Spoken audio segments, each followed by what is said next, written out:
Almighty God, we, the representatives of the citizens of the City of Brisbane, are assembled here to strive and care for the welfare of our city and all its people. Lord, we ask that you guide us in the decisions we make today. Amen. Amen. Brisbane City Council acknowledges this country and its traditional custodians. We acknowledge and respect the spiritual relationship between traditional custodians and this country, which has inspired language, songs, dances, law and dreaming stories over many thousands of years. We pay our respects to the elders, those who have passed into the dreaming, those here today and those of tomorrow. May we continue to peacefully walk together in gratitude, respect and kindness in caring for this country and one another. Please be seated. I declare the meeting open. Councillors, before we commence today's proceeding, I do remind all councillors of the Code of Conduct, which sets out the responsibilities of councillors to contribute to orderly and respectful debate. This is the expectation of those who have elected us into this privileged position, and I encourage all councillors to consider the weight of what we are here to do, to adopt the 2026-27 annual plan and budget to meet the expectations of our residents. I also remind councillors that there is no parliamentary privilege in this place.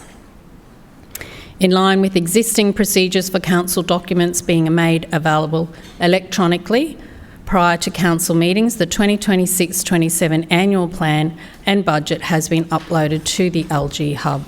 Are there any apologies? I now call on the Lord Mayor to address the chamber.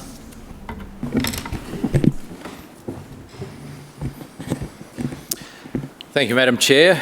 These are not ordinary times that we're living through. In fact, we haven't had ordinary times since before the pandemic. After the pandemic came the 2022 flood, a global inflation crisis and a cyclone last year. There have been impacts of global conflicts, impacts that have disrupted supply chains, impacted on fuel prices and forced up costs even further. Transport and delivery costs for road infrastructure contracts have already increased by 15%. Diesel costs for our trucks and buses have jumped up by 90 cents a litre, adding millions of dollars in extra costs. Construction costs have risen by up to 20%, with growing risks to contract renegotiations and supply chains. Together, all of these things have delivered big hits to our budget. Unprecedented hits, in fact, in our city's modern history. Impacts amounting to hundreds of millions of dollars. And even more importantly, they've delivered big hits to household budgets and the bottom line of local businesses. And as much as we'd like to think the worst is behind us, there are no guarantees, as inflation is far from under control. Of all the world's most advanced economies, Australia is heading towards having the highest inflation rate and the highest interest rates. The Reserve Bank is forecasting inflation will be 4.8% in the June quarter. That's higher than the United States, New Zealand, Canada, the UK, Germany, France, Japan and Singapore. Now, while all of these economic challenges have come our way, we've also seen record population growth as well. Recent years have seen Brisbane's population grow faster than at any other time in at least the last 30 years. This incredible rate of population growth continues to put pressure on roads, transport, housing and services. These combined economic and population pressures have not been experienced by any other Brisbane City Council administration since the end of the Second World War. Despite these challenges, the budget I'm presenting today is a balanced budget. It's responsible and it keeps costs down for residents. We're keeping costs down while everything else is going up. It's a budget that delivers a rate increase that's below inflation. It's a budget that delivers the lowest rates of any council in South East Queensland. That's right. Not just by a bit, but on average by $400 a year. It's a budget that drives down debt with no new borrowings for the first time in almost a decade. It's a budget that spends less where we can while investing more where it counts. It's a budget that builds on our record of making Brisbane's lifestyle even better. This is a budget that plans and invests in the roads, bridges, footpaths, bikeways that we all need to keep Brisbane moving now and into the future. It's a budget that funds the critical planning work required to unlock thousands of new homes for Brisbane residents at a time when they need it.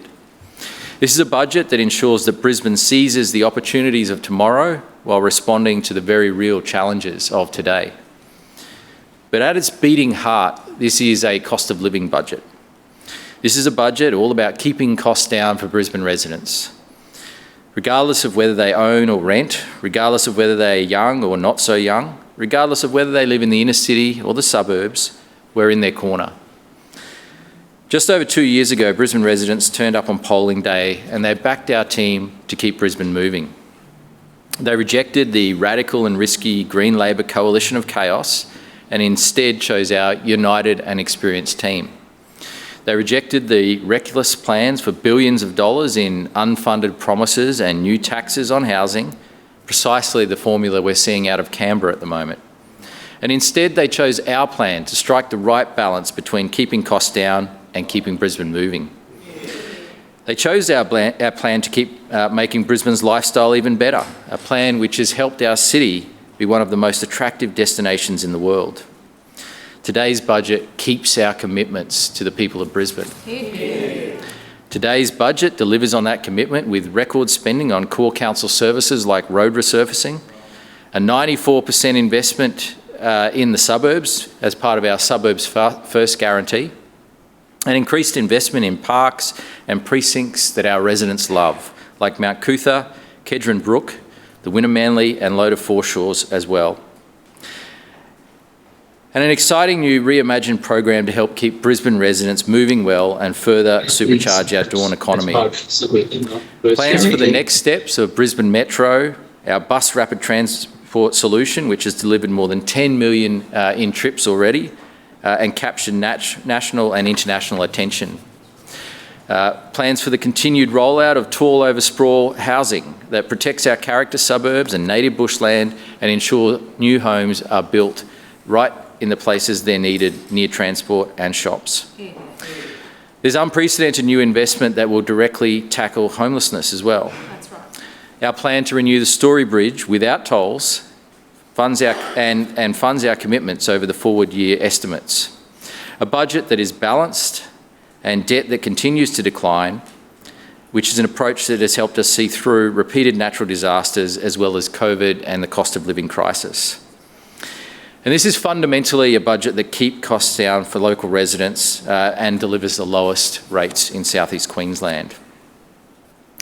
Our budgets have consistently been framed among uncertain times on a national and international level, and this one is no different. I discussed those challenges earlier. And against such a backdrop, the Albanese federal government has done exactly what it repeatedly said it wouldn't do. It fiddled around with the tax settings on Australian property. Their changes have fuelled uncertainty and sapped confidence out of the Australian economy. They've caused concerns about rising inflation, rising interest rates, and rising household rents. It's exactly the opposite of what we need right now. And where is all this extra money being collected by Canberra actually going? Well, certainly not to Brisbane or to Queensland. Not yet, anyway. Instead, councils like ours continue to incur cuts and cost shifting from Canberra. Despite all of those new federal Labor MPs we have in Brisbane, they couldn't deliver a single new additional dollar for a project in Brisbane. According to the LGAQ, there's been a 378% increase in cost shifting to councils from Canberra over the last 20 years. The federal budget didn't include a single new program for local councils. Over the past decade, Canberra's tax coffers have swollen by almost 81%, yet their funding for councils has only increased by 51%. We're going backwards. These grants used to be the equivalent of 1% of Canberra's revenue 30 years ago. They're now around half of that. Over the past 5 years, Brisbane's share of this funding, and acknowledging that we actually have 24% of Queensland's population living in Brisbane, has declined from 8.6% of all funding for Queensland down to 6.6%. So 24% of the people and only 6.6% of the funding from Canberra. Over the same period, our population has increased by almost 9%. Canberra's approach clearly doesn't stack up. Against the backdrop of international turmoil, national uncertainty and local cost increases, many Queenslanders might expect to see significant cost increases in this budget. We've already seen the impacts of some other councils under pressure, and more will follow in the coming days. In recent days, other councils in South East Queensland have announced rate increases of up to 11%. These are councils that already charge more in rates than we do. There's already been media speculation about an above-inflation rate increase in Brisbane. I can guarantee you that that certainly would have been the case under a Greens-Labor coalition of chaos. Yeah, that's right. Brisbane residents won't forget the $3.5 billion worth of unfunded commitments they made just over 2 years ago. Their spending promises would have forced up spending in this council by around 20%. But instead of that approach, we took a different approach. We promised that we would reduce spending by 10% across the board. And if you look at the difference between our approach of a 10% spending reduction to Labor and the Greens approach of a 20% spending increase, that's a 30% difference right there. If the Green-Labor coalition of chaos was presenting today's budget, there would have certainly been a double-digit rate increase. Now, fortunately, that is not the case, Madam Chair. We promised Brisbane residents responsible financial management, and that is exactly what this budget delivers. This is a balanced budget with a surplus for a rainy day. As I said earlier, this budget delivers lower debt. And in fact, our debt levels will be $345 million lower than expected at this time just last year. This means a saving of more than $200 million in interests over the life of those loans. Driving down debt and keeping costs down means we're able to deliver significant cost of living relief at a time when it matters to Brisbane residents. With inflation expected to be 4.8% in the June quarter, I can confirm that our average general rate increase will be well below that figure at just 3.97%. Madam Chair, this means that Brisbane residents will continue to pay the cheapest rates in South East Queensland. It means that Brisbane residents already on the lowest minimum rates will pay just 70 cents a week extra. For the average owner-occupier, it will be just $1.22 per week extra.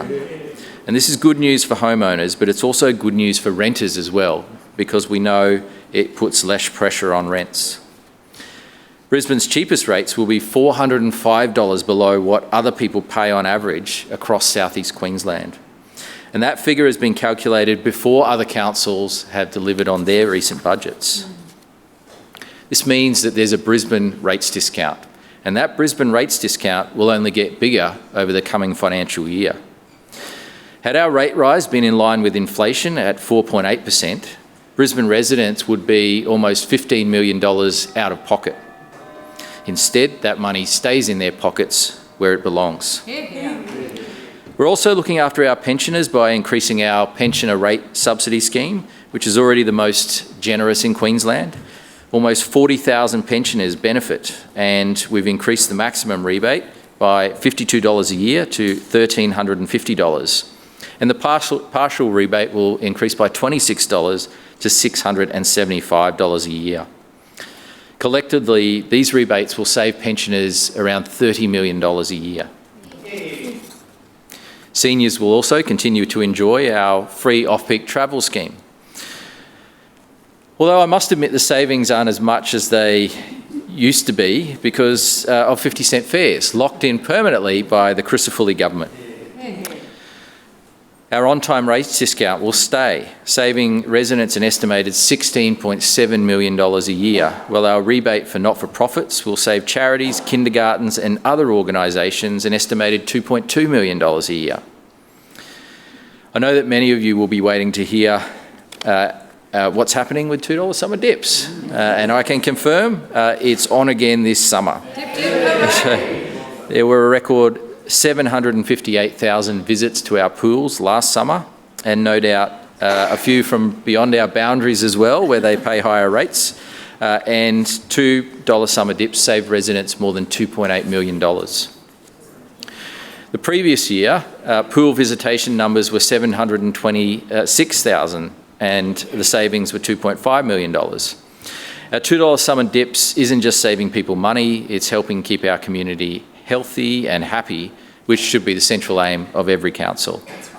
Collectively, our cost of living initiatives will save residents $76.5 million this year, up from the $70.2 million last year.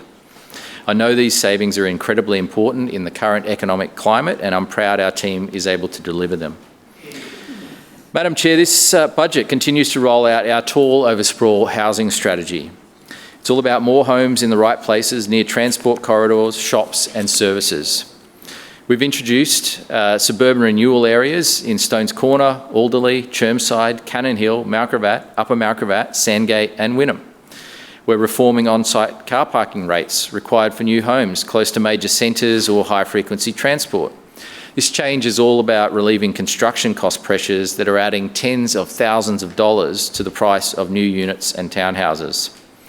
We're overhauling heights and lot sizes in Brisbane's low-medium density residential areas too, and this will help ignite the construction of more townhouses, row houses, apartments, so that young first-home buyers and older downsizers have more opportunities and options on where they want to live. This is all in addition to our Kurilpa Sustainable Development Growth Precinct Plan, where 4,400 new homes are in the pipeline in this very popular area. In contrast, those opposite continue to come up with new reasons to oppose new homes. It's the easy, the lazy and the short-term approach. They spend their time backing local NIMBY campaigns run by known Labor and Greens operatives. I can promise Brisbane residents we'll keep getting on with the job of backing new homes where people want to live.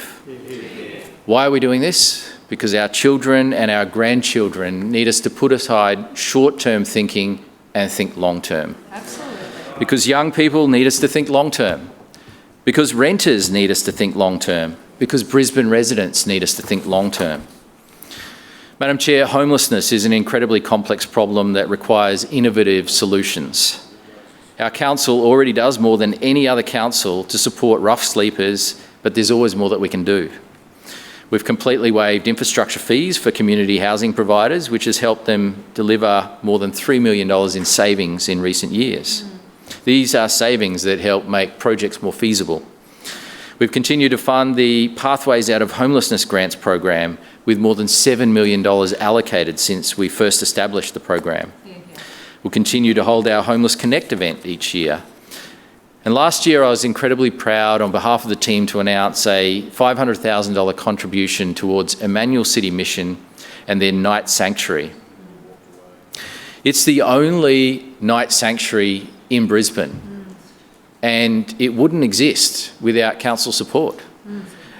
Our investment helped to build bathrooms and sleeping facilities for women, which meant the sanctuary could cater for both men and women.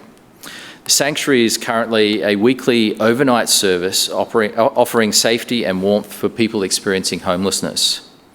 It's a respectful place that has space to cater for men and women, where they can share a meal and get some rest and some support. It's only in its 6th month now, but the sanctuary has already delivered more than 600 safe night stays. This number is incredible for something that is only getting started, but it's the personal stories that matter even more. Take Neil, for example. Neil's story. An overnight stay for Neil meant a good night of sleep off the streets. And it meant that he was able to go to his job interview the next day, rested and ready. He got the job and he got a helping hand out of homelessness. There are so many more stories like Neil, and we'd like to see even more in the future. The sanctuary is currently raising funds so that they can open more often to help people like Neil. And I'm proud to announce that our council will contribute a further $250,000 a year for the next 3 years to Emmanuel City Mission and their night sanctuary. Yeah. This money will help Emmanuel City Mission extend its operating nights so that more people can get the rest they need, the help they deserve for a pathway out of homelessness. Madam Chair, Brisbane is the best place in the world to live. Absolutely. And it's not just me saying that. People are voting with their feet. Brisbane continues to be one of the fastest growing cities in Australia. While net internal migration is declining in Sydney and Melbourne, Brisbane is gaining. Our population growth in recent years has been the highest level it has been at in 30 years. So why are people choosing Brisbane? It's simple. We have the best lifestyle in Australia. And in fact, this year, Brisbane was crowned as the best city in the world, not just in Australia, in the world, to raise a family, well above other Australian destinations like Sydney, Melbourne and Perth. And why is it that we stood head and shoulders above other cities, Madam Chair?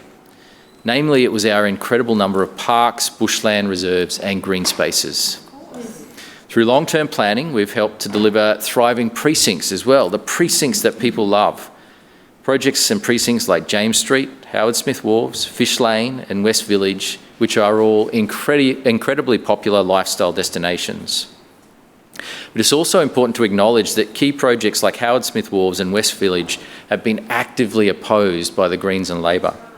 It's another example of their short-term thinking and their habit of opposing everything, even if it's a good idea or even if it's popular with Brisbane residents. During my time as Lord Mayor, I have always prioritised investment in parks and green space. I know how much they're loved by our residents and how much they make our lifestyle even better. Since 2019, we've created over 80 new parks in Brisbane. We now have a network of more than 2,180 parks, and these parks are being so well used and they're so well loved by Brisbane residents. Some of our playgrounds have become incredible attractions, attractions that people travel to from all over Brisbane and further beyond. Hanlon Park in Stones Corner, Bradbury Park in Kedron, DM Henderson Park in Macgregor and Archerfield Wetlands District Park are just a few of our must-do park destinations in Brisbane. In addition, we've rolled out new shade sails to more than 150 playgrounds over the last few years to help kids be sun safe when they play. Our incredibly popular food trucks and coffee carts program in the parks has been mapped out with almost 100 locations available where vendors can park and provide services to Brisbane residents. It means mums and dads, grandmas and granddads can grab a coffee while the kids play, or people can have their favourite food truck turn up after hours and grab a bite to eat. So far, there have been more than 18,000 hours of bookings from 70 different vendors as part of this program. Last year, we appointed the Brisbane Sustainability Agency to develop a new master plan for Brisbane's much-loved Mount Cootha precinct. We asked the agency to develop a long-term strategy that preserves Mount Cootha's valuable native areas while enhancing the precinct's existing attractions. This includes the Mount Cootha Botanic Gardens, the Sir Thomas Brisbane Planetarium, the Summit Lookout and the area's network of walking trails.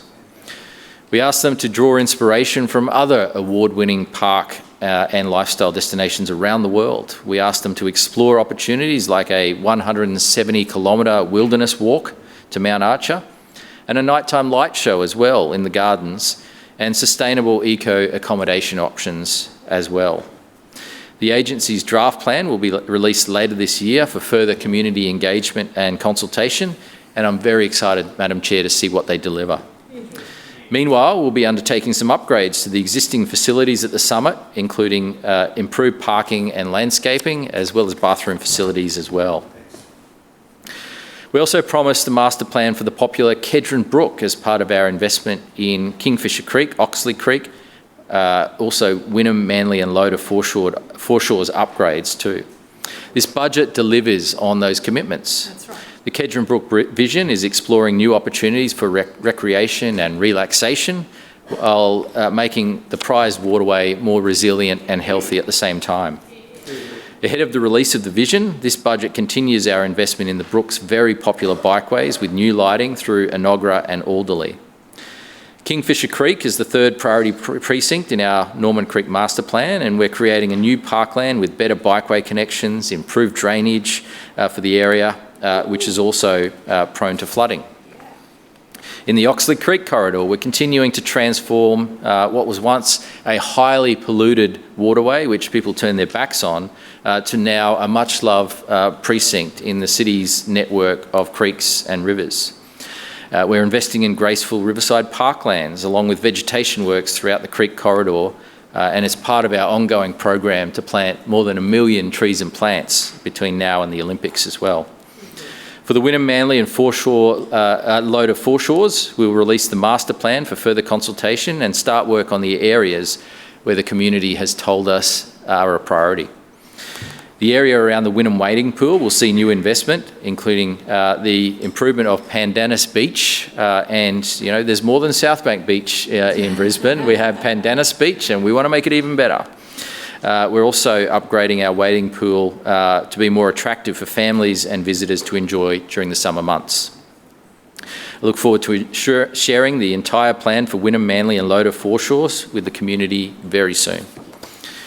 Our foreshore improvements will complement our investment to revitalise the Wynnum Central Business District, with opportunities for new apartments for renters and owners, and also new venues and hospitality offerings as well. In Brighton, we will finish off our upgrades, including new bathroom facilities, picnic areas and improved beach access with the support of the federal government.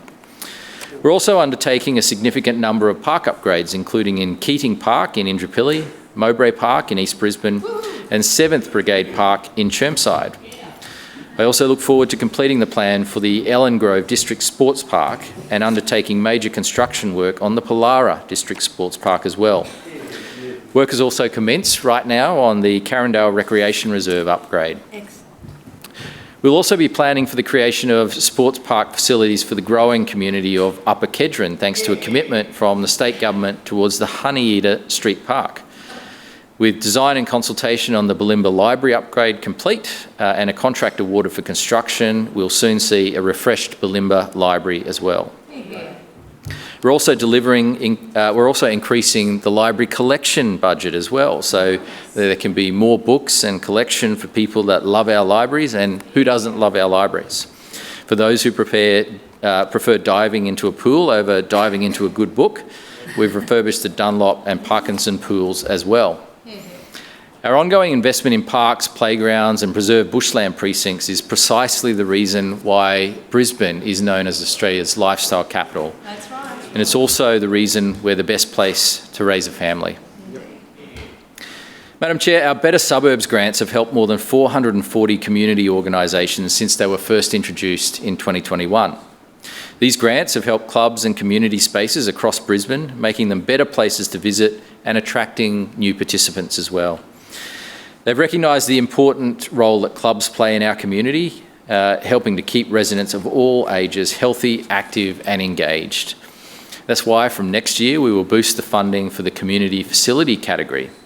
This means that more clubs will be able to access grants of up to $200,000 to help them design and deliver better clubhouses, sports fields, change rooms and car parking. Some of the higher cost investments that deliver real bang for the buck.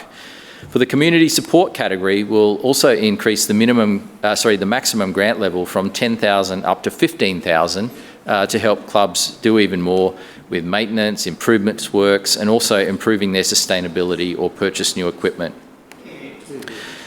Madam Chair, I think one of the best barometers of any city is the health and happiness of its residents, and Brisbane has both in spades. The sun rises earlier in Brisbane than any other major city, and so do our residents. Our residents have embraced the phenomenon of the morning economy or the dawn economy, and groups offering park runs, early morning park Pilates and coffee raves in the morning are springing up all around our city. It's something many visitors to Brisbane notice when they come here. Where in Europe they embrace the dark, in Brisbane we embrace the dawn. New research shows the dawn economy in Brisbane rivals the night economy for size. It's estimated that more than 30% of our food businesses are open by 7 a.m, whereas in many other Australian cities, they're not open till much later. In Sydney, it's only 19%, 16% in Melbourne and 15% in Canberra. When the 2032 Olympic and Paralympic Games arrive, this is what the world will discover about Brisbane. a unique and spectacular destination with a healthy and happy population that rises earlier than anywhere else in the world. We want to embrace this special part of Brisbane, which is why we're launching a new Move Well Brisbane program to replace our Active and Healthy program. Move Well Brisbane will be the biggest boost to free and affordable events in our parks that we've ever had. It will complement the fitness movements that are already occurring across Brisbane with even more free and affordable fitness programs to keep people active and healthy. We will more than double the number of sessions from 9,000 to 20,000 over the next 2 years. We'll expand the number of operators who deliver these sessions from 200 to up to 400 operators. We'll make Move Well Brisbane available in more places as well, more often, from dawn to dusk, from Monday to Sunday. We'll partner with some providers and sponsor others to help those community groups, wellness groups that are already operating to survive and thrive. And importantly, we'll shift the focus to include more whole body wellness, mindfulness and nutrition. Move Well Brisbane will deliver free and affordable options for all ages and abilities. We're committed to keeping Brisbane moving, and this is another way in which we keep Brisbane moving. We'll also consult residents on our new Dawn Economy Plan, which looks at ways that we can modernise our approach to activating our parks in the morning as well. Madam Chair, the previous state government's waste levy or bin tax continues to drive up costs for households. I'm glad to see that the Crisavulli government has been reviewing their waste strategy, and I hope any new approach that they deliver will help relieve the cost pressures on councils, because those cost pressures are impacting on residents who all pay the bin tax. While we've continued to boost our recycling initiatives, including an expanded citywide green bin service, these services actually do come at a higher cost overall.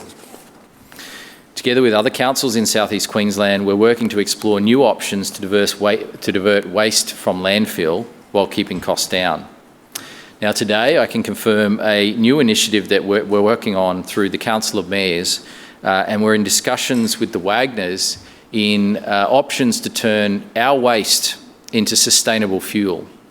And so this is the opportunity at a time when fuel is obviously a source of discussion for everyone, to create local fuel here, to transform local rubbish into local fuel, creating sustainable aviation fuel and sustainable diesel from rubbish.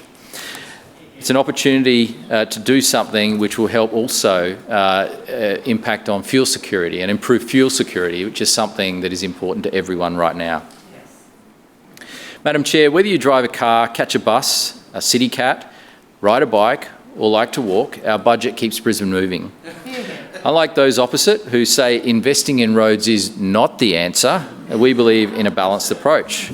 Better roads, better transport and better active travel infrastructure are all important in a growing city. Can you imagine what getting around Brisbane would be like without Brisbane Metro, including the repurposing of Victoria Bridge and the new Adelaide Street Tunnel, the new bus network, the Kingsford Smith Drive upgrade, the Loris Bonnie Riverwalk, the Breakfast Creek Bridge, the Moggle Road Corridor upgrade, the Kangaroo Point Bridge, the CityLink Cycleway and the Indooroopilly Riverwalk. Not to mention previous projects like the Clem 7 Tunnel, the Go-Between Bridge, the Legacy Way Tunnel, Inner City Bypass widening, the Botanic Gardens Riverwalk and the New Farm Riverwalk replacement, and also the Woolloongabba Bikeway. These are all projects that we have invested in that keep Brisbane moving and provide a balanced approach to getting around our city. The Brisbane of today is better off because we made those choices and because we made those investments. That's right. Without the network of roads, tunnels, bikeways and public transport we helped deliver, Brisbane's transport system simply wouldn't work. The first stage of Brisbane Metro, our fully electric turn up and go bus rapid transit solution, has helped ignite a massive 30% increase in bus patronage over the last 2 years, with more than 10 million trips on Brisbane Metro services alone. The Kangaroo Point Bridge and Breakfast Creek pedestrian bridge have together been used more than 7.3 million times by pedestrians and cyclists. What do all these game-changing pieces of infrastructure have in common, Madam Chair? They were opposed at some point by Labor and the Greens' coalition of chaos. They complain on the one hand about the need for more funding for roads, yet they oppose more funding for roads. Their Lord Mayoral candidates at the last election indicated that they both believed that building better roads was not the answer to congestion. Regardless, we're getting on with the job of planning and building our transport network. Not just roads, but a network of road upgrades, transport improvements, active travel improvements that will help keep Brisbane moving. We're undertaking a detailed business case into our exciting plan to extend Brisbane Metro north to Castledine, south to Springwood, east to Capalaba and into Brisbane Airport as well. The business case, which is being fully funded by the federal government, will also finalise the best approach to deliver our commitment to a new northern metro depot. I know that many people romanticise trains and light rail. But if Labor's Cross River Rail debacle confirms anything, is that it costs far too much and takes far too long considering the benefits delivered. And that's if those benefits are ever actually delivered. The jury is still out. And look at the huge cost and disruption of the new stages of Gold Coast Light Rail. What our Brisbane Metro solution has proven is fast and frequent bus rapid transit is a far more financially prudent and practical option to help a growing city like Brisbane to increase public transport usage and patronage and reduce congestion. Don't get me wrong, we still believe in building better roads and tunnels, and in fact our team strongly believes our blueprint for a new northern tunnel linking Castledine to Airport Link should be the highest priority for investment when it comes to new tunnels. And we believe it should be one of the first projects to kick off immediately after the 2032 Olympic and Paralympic Games. However, our Brisbane Metro expansion plan will deliver a suite of options for bus rapid transit that can be delivered in stages now, before the Games, and also beyond the Games as well. The business case will decide which routes should be a priority, and as I've said before, how much of the expansion plan is delivered will depend on the commitments made by other levels of government. This is particularly the case for the federal government, given that it receives more than 80% of all tax revenue raised in Australia. We'll also progress a business case into the new pedestrian bridge proposed between Toowong and West End after we've secured the necessary land to make this project happen. This bridge may or may not be an immediate priority, the business case will determine that, but as the Kangaroo Point and Breakfast Creek bridges have shown, these new pedestrian connections have been incredibly popular and can benefit both sides of the river. Madam Chair, one of our key initiatives to help keep Brisbane moving going forward is our Smarter Suburban Corridor initiative. Under the Smarter Suburban Corridors initiative, we're aiming to use AI to improve the travel performance of our signalised intersections. The technology is capable of learning, predicting and adapting and optimising network performance in real time. And it's certainly a much smarter way of improving our network performance than the costly and disruptive upgrades that can often take many years to deliver. This can be done much more affordably, instantaneously, using new technology. We want to vigorously test and refine the technology before considering a further rollout. And with improved intersection performance, reduced delays and proactive network management, Smarter Suburban Corridors will hopefully get Brisbane residents where they're going sooner and safer at a fraction of the cost of expanded roads. We'll also continue to roll out a Clearway Action Plan, something that has once again been opposed by Labor and the Greens. By reviewing and updating clearways and their operating times on some of Brisbane's most busy roads, we're able to help keep Brisbane moving during the critical AM and PM peak travel times. The introduction of longer clearway operating times on Musgrave and Waterworks Road between Red Hill and the Gap is already saving motorists more than 1,000 hours of delays each and every week. Our next clearway review will look at Vulture Street in Woolloongabba. Madam Chair, while these solutions ensure that we're smarter with how we use our existing infrastructure, we're going to continue delivering new and improved roads, bridges and bikeways. Work is ongoing on the latest stage of widening Beams Road between Castle Grove Avenue and Handford Road to a separated 4-lane carriageway. We'll deliver a new intersection at Archerfield, Azalea and Pine Road in Inala with new traffic lights, dedicated turning lanes and pedestrian crossings.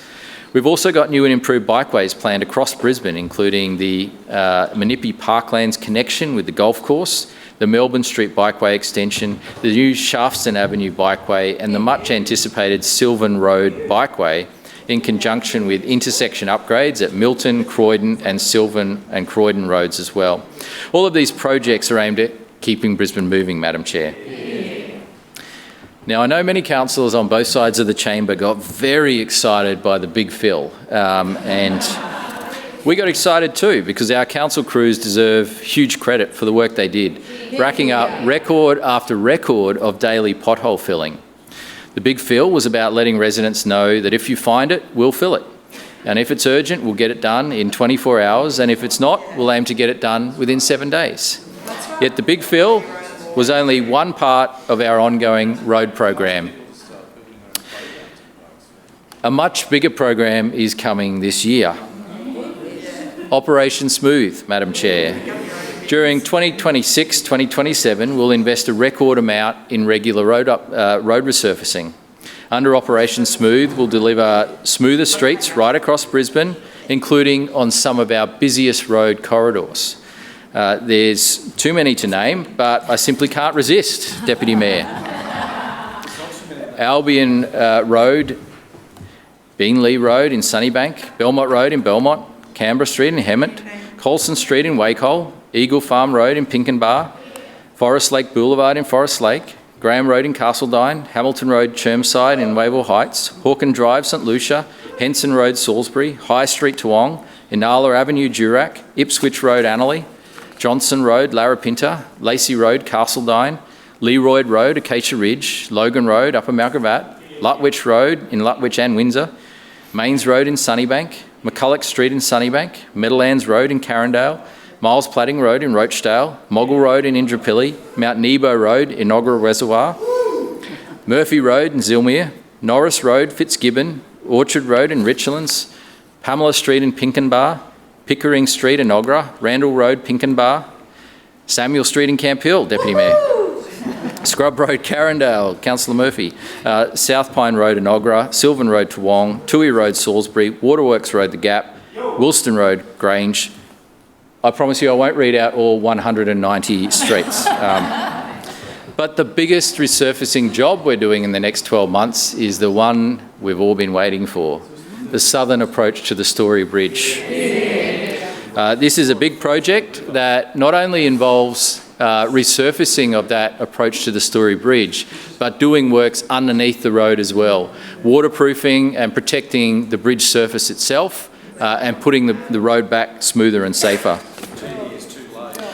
Brisbane has a massive network of footpaths. We have more than 5,000 kilometres of footpaths throughout our suburbs and city. And if you put it in a straight line, there's enough for a footpath from Brisbane to Hobart and back again. Our team is forecasting that we will lay 21,360 square metres of new and improved footpaths this year. To put that in perspective, that's the equivalent of more than 81 tennis courts worth of new concrete. These figures don't include the new paths that councillors build through their Suburban Enhancement Fund. I know how councillors on this side of the chamber particularly like to use this fund to deliver new footpaths, and I thank them for that.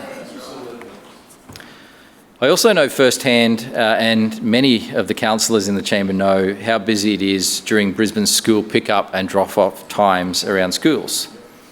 Many schools have grown rapidly, but unfortunately this has often not coincided with Department of Education planning or delivering any better parking or drop-off facilities. It forces the problem onto local streets and onto local residents, and it is a big part of cost shifting from other levels of government onto council. And through our Safer Schools precinct, we're taking action to deliver tailored responses and coordinated programs that improve connectivity for pedestrians and enhance active travel options to and from school. We're now progressing the Kedron Safer School precinct to support students and parents of Padua College, St Anthony's Primary School and Mount Alvernia College as well. We're currently designing planned improvements based on community feedback, and we look forward to rolling them out. We're at a similar stage for the Mansfield Safer School precinct. We're asking people to have their say in Wynnum as well, and we've recently completed consultation in Indooroopilly. We're making walking and cycling to school easier and safer, and also helping to ease congestion at the same time. Madam Chair, I know people love our CityCat ferry network, and not only do our ferries get residents where they need to go, they've also become a must-do tourist attraction and opportunity.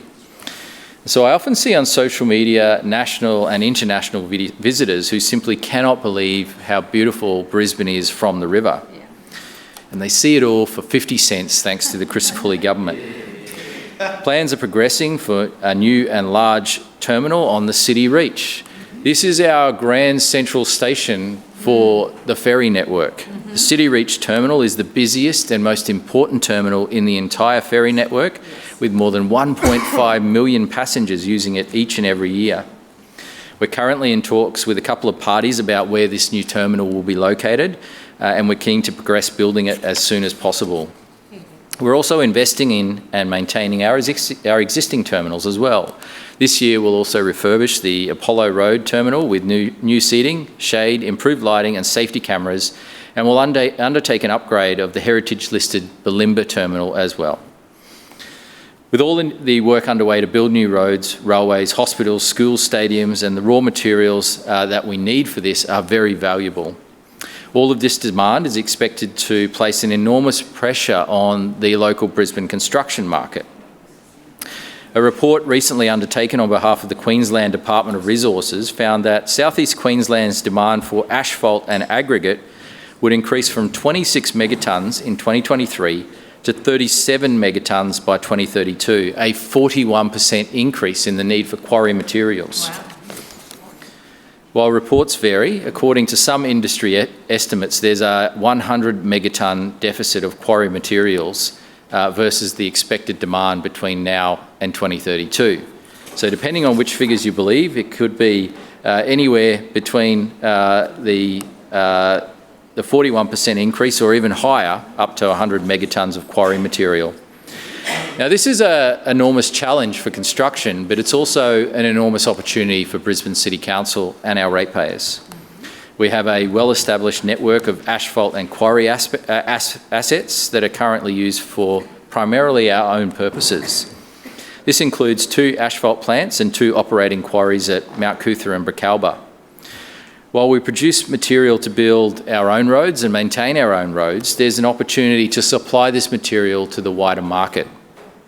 And any dollar received in supplying this material to the wider market helps reduce pressure on ratepayers and helps keep rates low. Yeah. This could become a significant opportunity which will help us keep rates down in the future.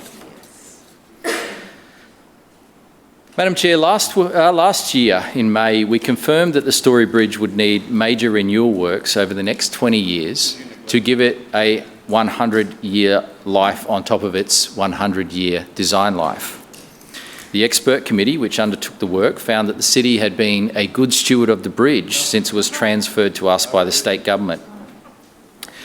Now, there are not many major bridges in Brisbane that have reached their 85th major bridges in Australia that have reached their 85th birthday, let alone their 100th birthday. Yeah. It's actually a remarkably small list. For example, the Centenary Bridge in Brisbane's west is already being replaced with a new bridge. How old is it? 80, 100? It's not even 65 years old, and it's being demolished and entirely replaced. The old Hornibrook Bridge that connected Brisbane to Redcliffe only made it to 75 years before being demolished and replaced. It's the same in Tasmania, where the old Bridgewater Bridge didn't make it to its 80th birthday before being demolished and replaced. Now, despite the maintenance on the Bridgewater Bridge, it wore out before it turned 80 and had to be demolished and replaced with 80% funding from the federal government. Now, as a result of our high-quality care and investment in the Story Bridge, we now have 3 bridges in Brisbane approaching their 100th birthday. Other places can't keep their bridges alive for 65 years. We've got 3 approaching 100 years, and we're passionate about making sure they get to their next 100 years as well. The Story Bridge is 86 years of age this year. and we've been investing diligently and consistently in the Story Bridge from day one. But unlike the Sydney Harbour Bridge, none of our older bridges have a toll, and we're going to keep it that way. Our ongoing maintenance of the Story Bridge has served it well.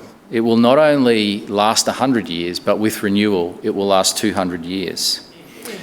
Now, it was certainly never expected to carry the weight and volume of traffic that it does today. If you look at the size of vehicles, the weight of vehicles on its opening in 1940, and you compare it to the load it is carrying today, it is doing incredibly well. And for an 86-year-old bridge, it is on fire. It's doing well. Over the life of the Story Bridge, the Brisbane City Council, in all of its administrations, have invested an average of around $3 million a year in the Story Bridge. That's $3 million every year for around 86 years. Now, that's not a small amount year in, year out. But even with the best maintenance, it will only go so far. Because as they say, nothing lasts forever. And at some point, everything either needs to be renewed or demolished. Now, demolishing the Story Bridge is simply not an option. As I've said repeatedly, we want to see the Story Bridge turn 200. Not just 100 like it was designed, but 200. Now, once our bridge turned 80, which coincided with approximately the year I became Lord Mayor, we exponentially increased our investment in the Story Bridge. During the time I've been Lord Mayor, we've invested around $80 million into the Story Bridge. And compare that to the average of $3 million a year over the life of the bridge. But today, we're mapping out a very clear plan that will give the bridge another 100 years. Maintenance gets the bridge to 100 years, renewal gets the bridge to 200 years. And today, we've released our plan to get the bridge to 200 years.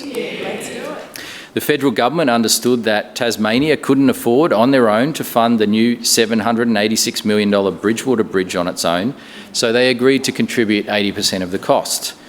Now, this is despite people often say that Brisbane City Council has a budget bigger than Tasmania. Have you heard that? Yeah. Not true. The Tasmanian budget is $10.5 billion a year, yet the federal government said, we understand Tasmania can't fund this bridge on their own. Today, the budget that we have released is $3.9 billion a year. In the coming months, we'll finish the business case and we'll formally submit it to the federal government and Infrastructure Australia. I can confirm that the business case is around 80% complete, and today we have released a progress update on that business case. Excellent. It recommends an investment on average of around $180 million a year, totalling $3.6 billion over the next 20 years. For those asking if it would be cheaper to build a new bridge instead, the answer is really clear. Not even close.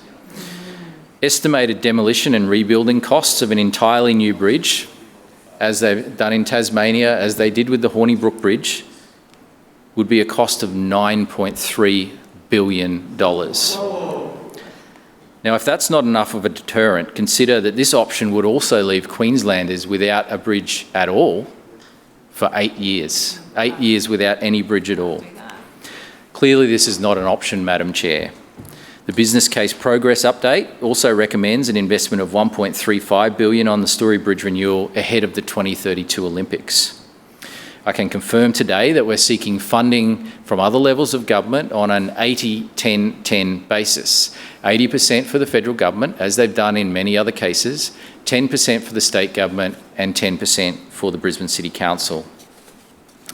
The federal government already pays for 80% of the Bruce Highway upgrades, and I'm sure they'll do the same for the Story Bridge. And by comparison, the Gold Coast City Council, which is Australia's second largest council, only put in 10% towards the Gold Coast Light Rail project. That's a $3.2 billion project over many stages. This means our council's contribution towards the Story Bridge renewal project will be around $135 million between now and the 2032 Olympics. That money is locked and loaded in our budget today. I've already spoken to Premier David Crisafulli, and he's indicated a willingness to work with us on funding to commit towards the renewal of the Story Bridge. I've also contacted Federal Minister Catherine King to update her on the business case and to provide her with the information that is being released today.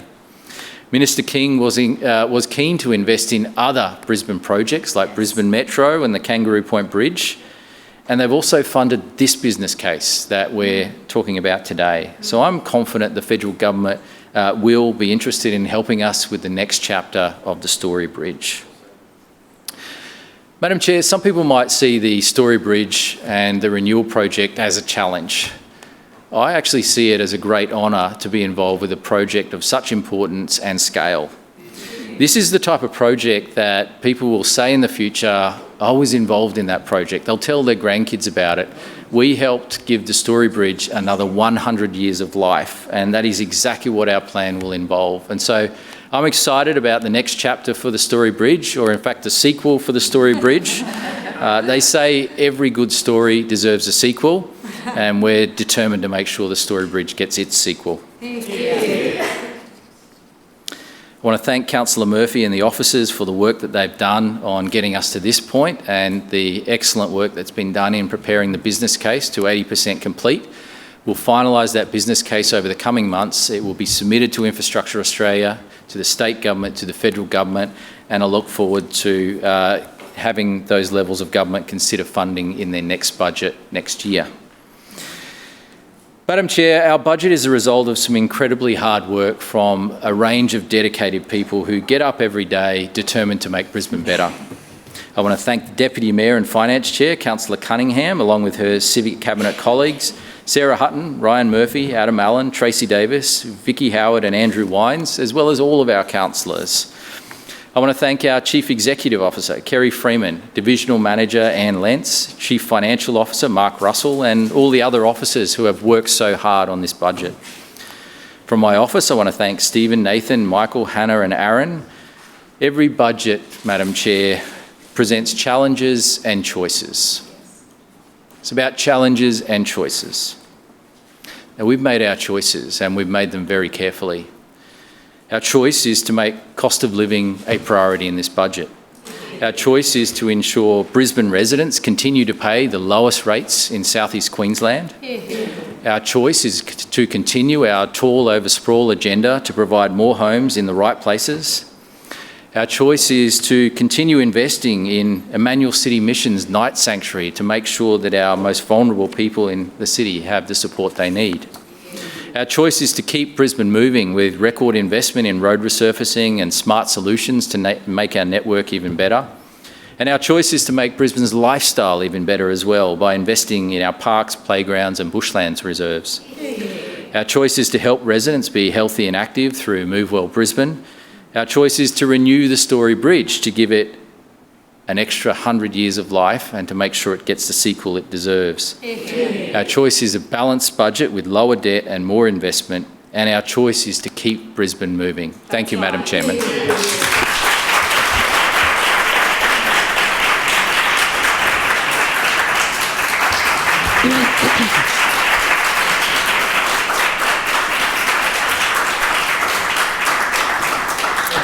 Thank you, Lord Mayor. Can you please move a motion to adjourn this meeting? Madam Chair, I move that the meeting now adjourn until 9 a.m. on Friday, 19th of June 2026. Seconded. It has been moved by the Lord Mayor and seconded by the Deputy Mayor that the meeting adjourn until 9 a.m. on Friday the 19th of June 2026. All those in favour say aye. Aye. Those against no. The ayes have it. This meeting now stands adjourned until Friday.